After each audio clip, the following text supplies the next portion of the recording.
Calends of Sextilis, 37 before our era. The Bay of Puteoli, in Campania. The air hangs thick and heavy, a soupy mix of salt spray from the Tyrrhenian Sea and the faint, unsettling scent of sulfur that bleeds from the porous ground. Here, in the Phlegraean fields, the earth itself feels alive, breathing in slow, geothermal sighs. You stand beside a man whose expression is carved from the same hard granite as the statues in the Forum, yet his eyes move with a restless, calculating energy. This is Marcus Vipsanius Agrippa, childhood friend and supreme commander for Gaius Octavius, the man who would become Augustus. Today, however, titles are a luxury. Victory is the only currency that matters. Agrippa's gaze sweeps across the landscape, a frown etched into his sun-beaten brow.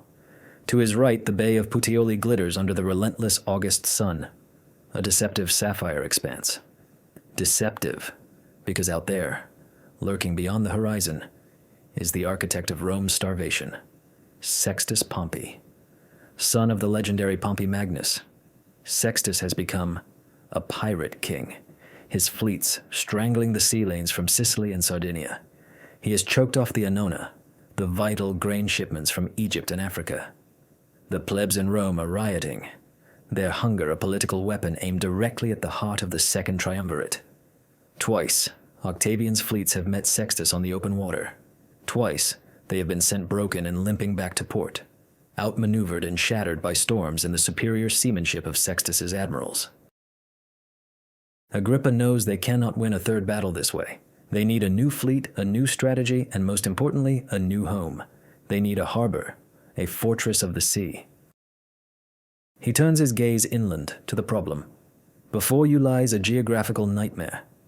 The placid, brackish waters of Lake Lucrinus are separated from the bay by a mere strip of sand and gravel, a pathetic defense against the seasonal gales.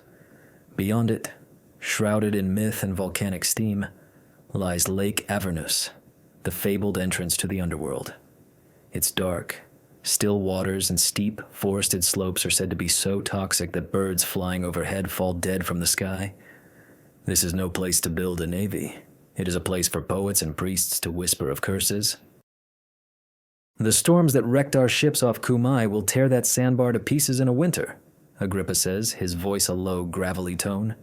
He isn't speaking to you, but to the wiry, sharp-eyed man at his side, Lucius Cocius Octus, his chief military architect. Cocius, a freedman of immense talent, simply nods, his mind already working through the impossible geometry of the task.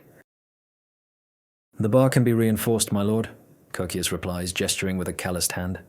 But the real challenge is the depth. Lucrinus is a swamp. Avernus is deep but enclosed. We need to connect them both to the sea, dredge the channels, and build moles that can withstand a southern gale. With cut stone, the work will take years. Years we do not have. All around them, the sounds of labor have already begun. The hardened veterans of the 3rd Legion Gallica, their shields and armor stacked neatly under canvas tents, now wield dalabras and shovels instead of swords. Their muscular arms, more accustomed to forming a testudo, are now felling trees and clearing brush. They work with a grim, rhythmic efficiency, their centurions overseeing the effort with the same unyielding standards they would enforce on a fortress wall in Gaul. But this is not Gaul. This is a battle against the sea itself, and their traditional engineering, stout Roman timber and quarried tufa block, feels inadequate. Sextus Pompey will not wait for them to patiently stack stones. Rome's hunger will not wait. Agrippa plants his fists on his leather-belted hips. He's not a man given to flights of fancy. He's a pragmatist, a soldier, an engineer. He sees the world as a series of problems to be solved through logistics, discipline, and overwhelming force. We do not have years, Cocius, he repeats, his voice dropping. We have months. Octavian has given me a task, to build a fleet, and train the men to crush Pompey for good. This wasteland will be its cradle. Find me a way to make it happen faster. I need a miracle from your engineers. Cocius allows a thin, confident smile. A miracle, my lord? Not quite, but I have sent for something from the hills of Puteoli. a special kind of earth, a dust.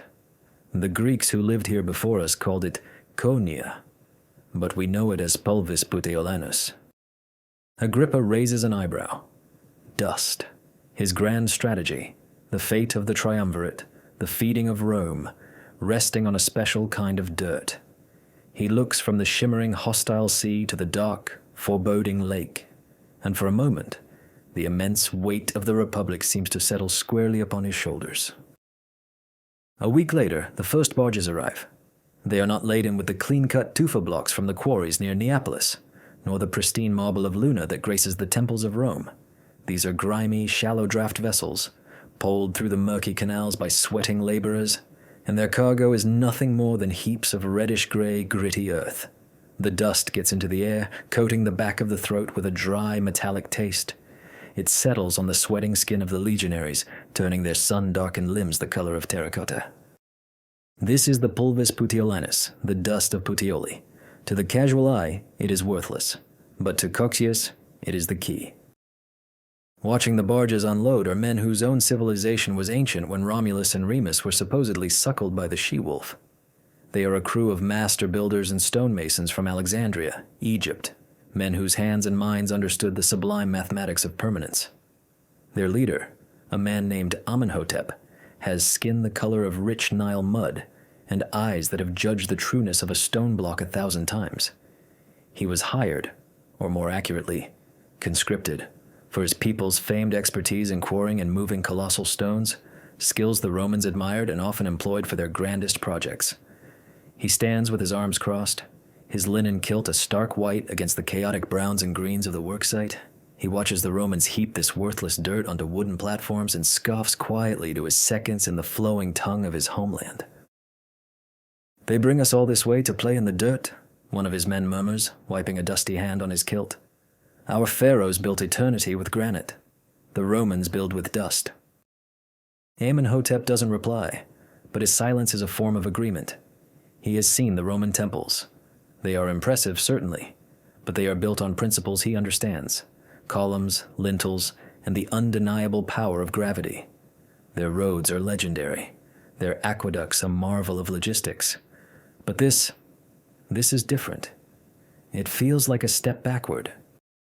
His skepticism deepens when he sees what the Romans mix with the ash. There's no finely filtered clay, no chopped straw for binding as one would use for mud brick. Instead, legionaries are slaking lime in deep pits, the chemical reaction sending up clouds of caustic steam that shimmer in the heat. They then haul buckets of the sizzling paste, calyx, to the mixing platforms. There, other soldiers, their tunics soaked with sweat, use heavy hose to blend the lime with the volcanic ash and a coarse aggregate of broken stones and chipped pottery, the cementa. The result is a lumpy, foul-smelling grayish slurry. Agrippa arrives for the demonstration, his Praetorian guard parting the crowds of laborers. He stands beside Coecius, his expression impassive, betraying nothing. All eyes are on the architect. Coecius, for his part, seems to relish the audience. He takes a wooden mold, little bigger than a soldier's footlocker, and directs the legionaries to fill it with the wet mixture, which they call opus cementitium. They tamp it down with wooden poles, the slurry squelching unpleasantly. It looks like a child's mud pie. Amenhotep watches, a mixture of pity and professional contempt on his face. This is the foundation for a fleet that will decide the fate of Rome? This slop. "This," Coecius announces, his voice ringing with a conviction that seems utterly disconnected from the material he's presenting, "is how we will build the harbor. Not by stacking stones one by one, but by pouring a single, monolithic stone wherever we require it." He then gives an order that causes Amenhotep and his Egyptians to exchange looks of genuine astonishment. A group of soldiers hoists a second, identical mold filled with the wet mortar. They carry it to the edge of Lake Lucrinus, wade into the knee-deep, murky water, and submerge it. The water clouds with gray muck. "Madness," Amenhotep says, this time in passable Latin, loud enough for the Roman engineers to hear. "You cannot build with mud in the water. It will dissolve. It will wash away to nothing by morning." A Roman centurion, his face a roadmap of scars from campaigns in Germania, glares at him. You question a Roman architect, Egyptian? Our walls stand from Britannia to Syria. Your walls are on dry land, Amenhotep retorts, unafraid. The sea does not obey a centurion's command. Koteas simply smiles. Patience, Master Amenhotep. Our dust has a property your magnificent granite does not. It thirsts, and it finds its strength not in air, but in water. He gestures to the submerged box. Leave it. Tomorrow we will see what the gods of this place and the dust of Vesuvius have made for us. Agrippa looks from the confident architect to the dismissive Egyptian, then to the unpromising gray slop sitting at the bottom of the lake. The future of his campaign, and of Octavian's reign, rests in that box. Dawn breaks, painting the volcanic cone of Vesuvius in hues of rose and violet. The air is cool, carrying the scent of damp earth and the distant sea. But at the edge of Lake Lucrinus, the atmosphere is charged with a different kind of energy. Anticipation. A crowd has gathered. Not just the Egyptian stonemasons and Roman legionaries, but foremen, quartermasters, and even a few curious locals who have heard tales of the Triumvir's grand project. Amenhotep stands at the front, his arms crossed, a knowing, almost pitying look on his face. He is a master of his craft, a man whose lineage of builders stretches back to the architects of Karnak. He knows stone. He knows mortar. He knows that lime mixed with sand and left in water overnight will produce at best a crumbling, useless sludge. He is here not to be proven wrong, but to witness the inevitable failure of this Roman folly, a failure he can report back to his own employers should the triumvirate fall. Agrippa is there too, standing slightly apart with his retinue. He appears calm, but his knuckles are white where he grips the pommel of his spatha. This is more than an engineering test. It is a test of his authority, of Koteas's wild claims, and of the very feasibility of his audacious plan. If this fails, they lose weeks, perhaps months. The grumbling in the Roman Forum will grow louder. Sextus Pompey's ships will grow bolder. Cosius Octus strides to the water's edge. He doesn't look at the crowd. His focus is entirely on the task at hand. He calls forward 2 brawny legionaries from the Fabri, the engineering corps of the legion. They are immense men, their shoulders and backs corded with the muscle built from years of digging ditches, building bridges, and breaking rocks. Bring it up, Cocius commands. The 2 soldiers wade into the murky water, their sandals sinking into the soft mud. They locate the submerged wooden box and heave. At first, it doesn't move. They grunt, straining, their muscles bulging. A ripple of murmurs goes through the Egyptian contingent. Perhaps the box is simply stuck in the mud. The centurion from the previous day smirks. Then, with a great sucking sound, the box lifts from the lake bed. But it is clearly heavier than when it went in. Far heavier. The soldiers stumble back, their faces masks of surprise and effort as they haul the dripping crate onto the shore. Water streams from the seams of the wooden mold. Cosius approaches it, mallet in hand. He gestures for silence. The only sounds are the lapping of the lake water and the distant cry of a gull. He taps the pins holding the wooden sides of the mold together. One by one, he knocks them loose. A collective breath is held. With a final tug from one of the legionaries, the sides of the box fall away. There is a collective gasp. It is no longer a slurry. It is not sludge. It is a solid, contiguous block of stone, gray and rough-textured, perfectly matching the shape of its mold. It looks as if it were quarried from the earth, not mixed in a trough. Amenhotep's eyes widen. He takes a half step forward, his professional skepticism warring with the impossible reality before him. This defies every principle of masonry he has ever known. Mortar hardens by drying, by the slow evaporation of water into the air. This substance, this opus caementicium, had done the opposite. It had solidified in water. It had chemically transformed, drinking the water and setting into a new, man-made rock.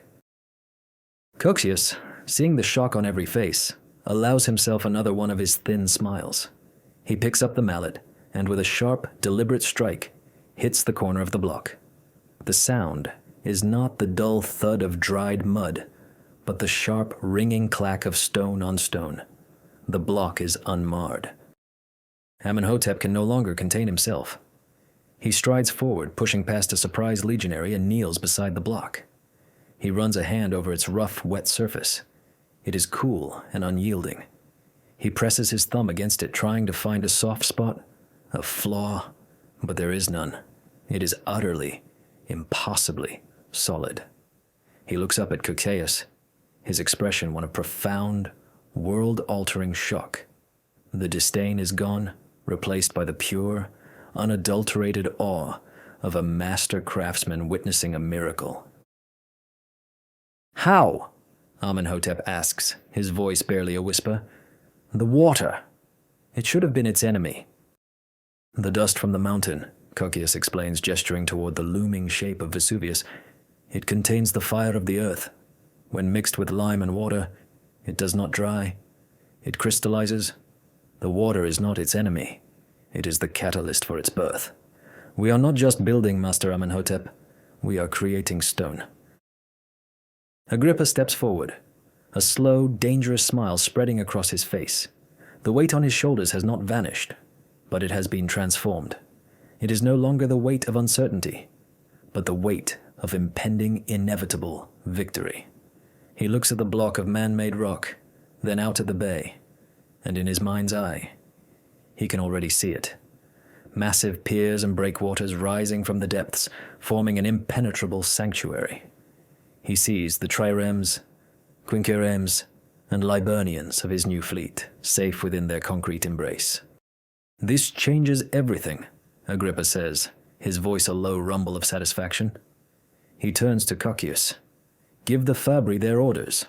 Double the shipments of ash. I want work on the moles to begin by the end of the week." He then looks directly at the stunned Egyptian. "Master Amenhotep, your expertise with large blocks is no longer our primary concern.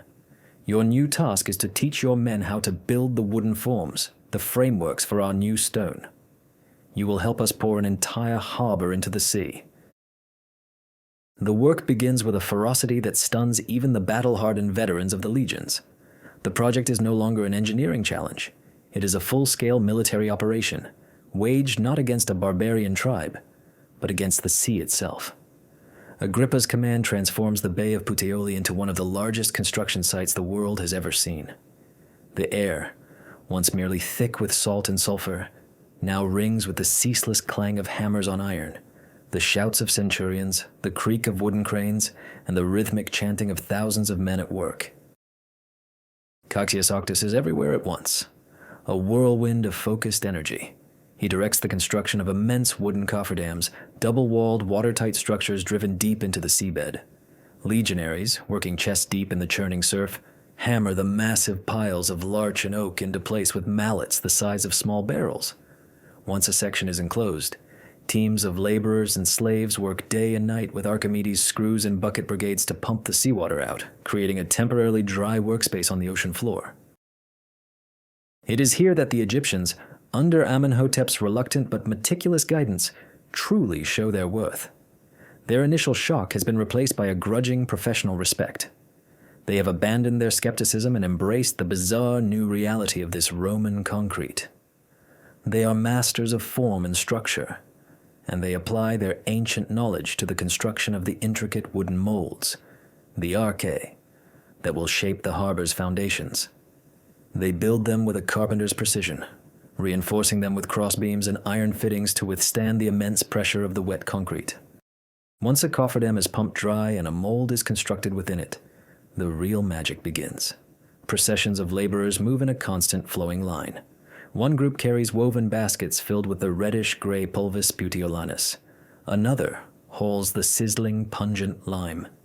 A third brings the aggregate, broken rock, tiles, and scavenged rubble. On massive platforms, they mix the opus cementitium, the gray slurry churning under the hose of sweating soldiers. The mixture is then shoveled into the wooden forms, layer by painstaking layer. It is brutal, relentless work. The caustic lime burns the skin, the volcanic dust clogs the lungs, and the relentless summer sun beats down on the men's backs. But they work with the disciplined fury of a legion on the march. Every man knows his role. The centurions do not shout encouragement, they demand pace, precision, and perfection. A poorly mixed batch could create a weakness. A poorly constructed form could burst, wasting tons of material and days of labor. This is not building, it is forging. Agrippa oversees it all, his presence a constant driving force. He walks the precarious wooden scaffolding that crisscrosses the bay, his military cloak whipping in the sea breeze. He questions engineers, inspects the quality of the mix, and times the efficiency of the labor crews. He's applying the logistics of a military campaign to construction. Supply lines for ash and lime are established with the same ruthless efficiency as supply lines for grain and arrows. Labor is organized not into gangs, but into cohorts and centuries, each with a specific objective and a timeline for completion. One day, he stands with Amenhotep on a newly completed section of the outer mole. Below them, the Romans are preparing to sink a massive, hollow concrete box that will serve as a foundation for the next section. Instead of pumping the water out, they will now pour the concrete directly into the submerged form. It is still a marvel to me, Amenhotep admits, looking down at the gray slurry being poured into the sea, where it instantly begins its chemical transformation. In Egypt, we build for eternity by defying nature, by shaping stone that resists time. You command nature to create stone for you. You do not carve the mountain. You build a new one. Agrippa nods, his eyes fixed on the horizon where Sextus Pompey's ships still roam. Our eternity must be built quickly, Amenhotep. We do not have the centuries of your pharaohs. We have only this moment. This harbor is not a monument. It is a sword. And when it is finished, we will use it to cut the throat of piracy and restore the lifeblood of Rome. Slowly, impossibly, the harbor takes shape. A massive outer mole begins to curve out from the shore, creating a calm, protected basin. Another pier extends from the opposite side. The narrow strip of sand separating Lake Lucrinus from the sea is breached, reinforced with concrete walls, and turned into a fortified channel. Cocceius's engineers then perform their greatest feat. They drive a tunnel, the Crypta Neapolitana, straight through the hill of Posillipo, creating a direct road from the new harbor to Neapolis, and a second, even more ambitious tunnel connecting Lake Avernus to Lake Lucrinus. The fabled entrance to the underworld has become a naval basin. They name it Portus Julius, in honor of the divine Julius Caesar, Octavian's adoptive father. It is more than a harbor. It is a statement, a declaration of Roman ingenuity, power, and unstoppable will, forged from the fire of the earth and the water of the sea. As the last of the great concrete moles rose from the sea, curing into a seamless wall of man-made stone, the purpose of Portus Julius shifted from construction to creation. The harbor was the anvil. Now, Agrippa would forge the hammer. While the din of the mixers and the shouts of the concrete crews faded, they were replaced by the rhythmic thud of the adze, the high-pitched whine of the saw, and the hiss of hot pitch being corked into new timber. Shipyards sprang up along the protected inner shores of the newly connected lakes. Vast forests in the Apennine Mountains were felled. The timber floated down rivers and dragged by oxen to the coast. Agrippa, a master of logistics, had requisitioned the finest shipwrights from every corner of Roman-controlled territory, Greeks from Tarentum, Phoenicians from the Syrian coast, Illyrians whose knowledge of the Adriatic was second to none. They brought with them centuries of shipbuilding tradition, but Agrippa demanded innovation.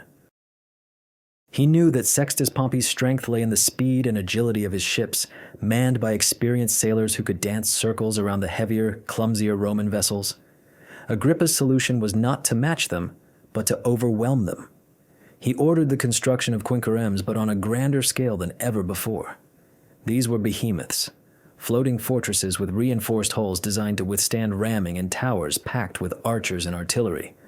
They were slower, yes, but they were built to be platforms of overwhelming force. More critically, Agrippa needed men. He had the legions, the finest heavy infantry in the world, but they were land animals. Most had never felt the pitch and roll of a deck in a heavy sea. Their discipline on the battlefield was legendary, but it meant nothing if they were overcome by seasickness and unable to stand, let alone fight. So began one of the most ambitious training programs in military history. Agrippa turned the calm, protected waters of Portus Julius into a massive naval academy. 20,000 men, a mix of legionary veterans, freedmen, and provincial recruits promised citizenship, were assembled. They were not sailors. They were farmers, blacksmiths, and masons who had been handed an oar and told they were now the instruments of Rome's salvation. Their training was brutal and systematic. Before the ships were even fully built, Agrippa ordered the construction of immense wooden rowing frames on the land. Hundreds of men would sit on tiered benches, just as they would in a real quinquereme, and practice rowing in unison to the beat of a drum. Centurions, men who had learned to command on the dusty plains of Gaul, now stood on platforms, hollering at their men to keep time, their hortator's gavels smashing a relentless rhythm. Day after day, under the blazing sun, the men rowed on dry land, their muscles burning, their hands blistering, turning the foreign motion of the oar into a conditioned reflex. Amenhotep, his primary construction duties complete, often watched these drills, a bemused expression on his face. He saw men vomiting from the repetitive motion, collapsing from heat exhaustion, being dragged away by medics. "It is one thing to command the earth and sea to make your walls," he commented to Cocaius one afternoon, as they observed a particularly grueling session. "It is another to command a man's stomach to obey. These are not sailors." "They are not," Cocaius agreed, his gaze fixed on the grimly determined faces of the rowing men. "They are Romans. It is enough. Agrippa is not training them to be sailors. He is training them to be cogs in a machine. They do not need to know the sea. They only need to know the drumbeat." When the ships were finally launched, floating majestically in the deep, placid waters of the Avernus Basin, the training escalated. The men, now hardened by their land drills, took to the real benches. They learned to maneuver the massive ships within the confines of the harbor, to turn, to back water, to surge forward in a simulated ramming attack. Agrippa himself would often take a command vessel, drilling the fleet for hours until the men were on the verge of collapse. He also introduced two devastating new weapons, inventions of his own design. The first was the harpax, a catapult-fired grappling hook. Unlike traditional grappling irons that had to be thrown by hand, the harpax could be shot from a distance, its long iron claw biting deep into an enemy hull. Once attached, a system of ropes and winches would haul the enemy ship close, locking the two vessels together and turning a naval battle into a land battle. A contest where the superior Roman infantry would always have the advantage. The second was the reinforcement of the ship's towers, from which archers and small ballistae could rain down a devastating barrage of arrows, bolts, and incendiaries onto the decks of smaller, more exposed enemy ships.